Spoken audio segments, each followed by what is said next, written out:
Well, at least it's better than Ghostbusters. Suicide Squad is on par with the stupidity of Batman vs. Superman. The only slightly redeeming quality is the fact that this movie actually has a good cast and a really good soundtrack. Okay, let's get the two good things out of the way. First of all, the soundtrack is really good. Second of all, Will Smith kills it.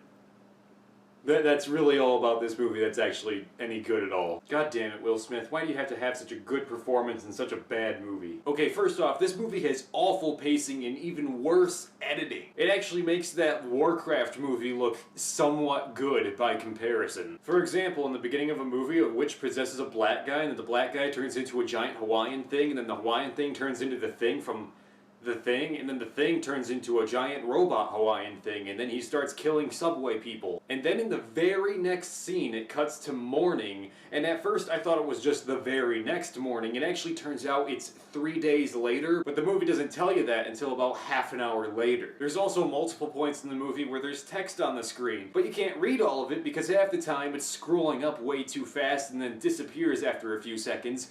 Or, like in the beginning of the movie, there was black text on a dark screen, so you only had about a second and a half to read it before it was completely unreadable for the entire rest of that moment. Or sometimes you get a combination of both, and you couldn't read it or see it. There's also some really pointless scenes in this movie. For example, near the beginning, a guy brings the witch into the subway to blow up the big Hawaiian robot thing, but then it turns out she bolted, and you don't see it happen, so it makes you think that something mysterious happened. But then about an hour later into the movie, you realize that really nothing happened at all, and all she did was ran away. Oh, and back to the bad editing, later on there's a scene in the water with Killer Croc, and it looks like Killer Croc is killing all these Marines, but one Marine survives, and he doesn't make it seem like that was what was happening, but the editing was so choppy and everything was so dark that you really couldn't tell what was happening. And what was really off-putting was the fact that Deadshot and Harley Quinn had really fleshed out backstories,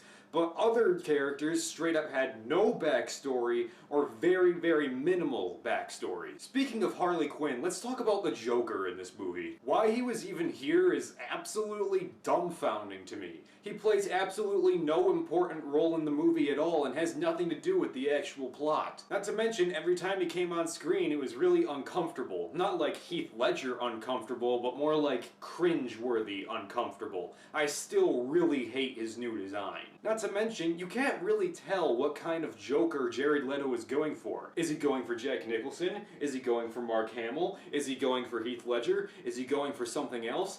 You can't tell because it looks like he's trying to go for the comic book and TV show cartoon version of the Joker, while at the same time trying to live up to the epicness of Heath Ledger, but he just kind of feels forced and jumbled and none of it really makes much sense. In fact, all he does in this movie is have a love affair with Harley Quinn. His entire involvement in the plot has absolutely nothing to do with anything.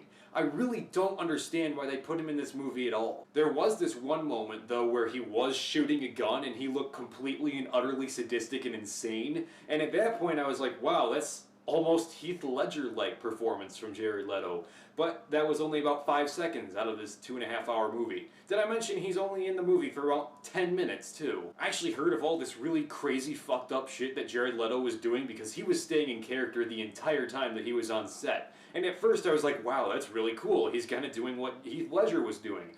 But now, after seeing he's only in the movie for 10 minutes, it was probably really annoying for everyone else working on the movie for him to be acting it up the whole time when he's only in the movie for about 10 minutes and plays a role that's not important at all. It sucks because I had a lot of faith that Jared Leto could do pretty good in this role, both because he is a very good actor and because I'm a 30 Seconds to Mars fan. But he played such a small, inconsequential, and pointless role in this movie that I really can't make much of a good impression from it. I'm interested to see what he would do in his own standalone Batman movie, but at this point, it's just not good. The absolute stupidest part of this movie, however, was the plot. Basically, the Enchantress is the main bad guy, and she wants to make a robot god thing, and the robot turns into a cloud that encompasses 30% of the Earth and destroys everything.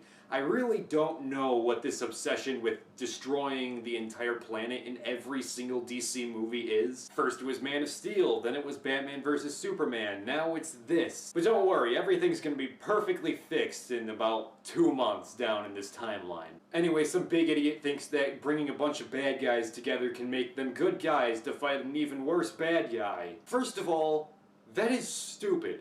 And second, it just doesn't really matter since half of these characters aren't compelling at all and you don't care about any of them. Not to mention, at the end, nothing matters because they all just go back to jail and then nothing happens. There was no lasting impression on the DC universe from this movie. The CGI was spotty at most, it wasn't particularly good. There were a few jokes in the movie where I chuckled a bit, but beyond that, I was not really impressed with anything in this entire movie. Basically, you have to be a blind DC fanboy to enjoy this film. That or someone like Jeremy Jahns who thinks this and Ghostbusters are really good. Oh, Jeremy.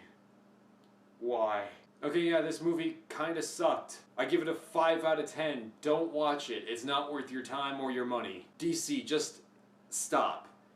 Stop trying to replicate the success of Marvel, because you're not good at it. Apparently the only director that's good at making a series out of the DC universe is Christopher Nolan, because the Dark Knight trilogy is awesome, but the past 3 DC movies have all sucked. So stop trying to be the next Marvel, because you're never going to be. Do something different. We don't want you to be the next Marvel, because Marvel is its own thing. Do your own thing. I'm the Dishonored Wolf, thank you for watching, and I'll see you all next time.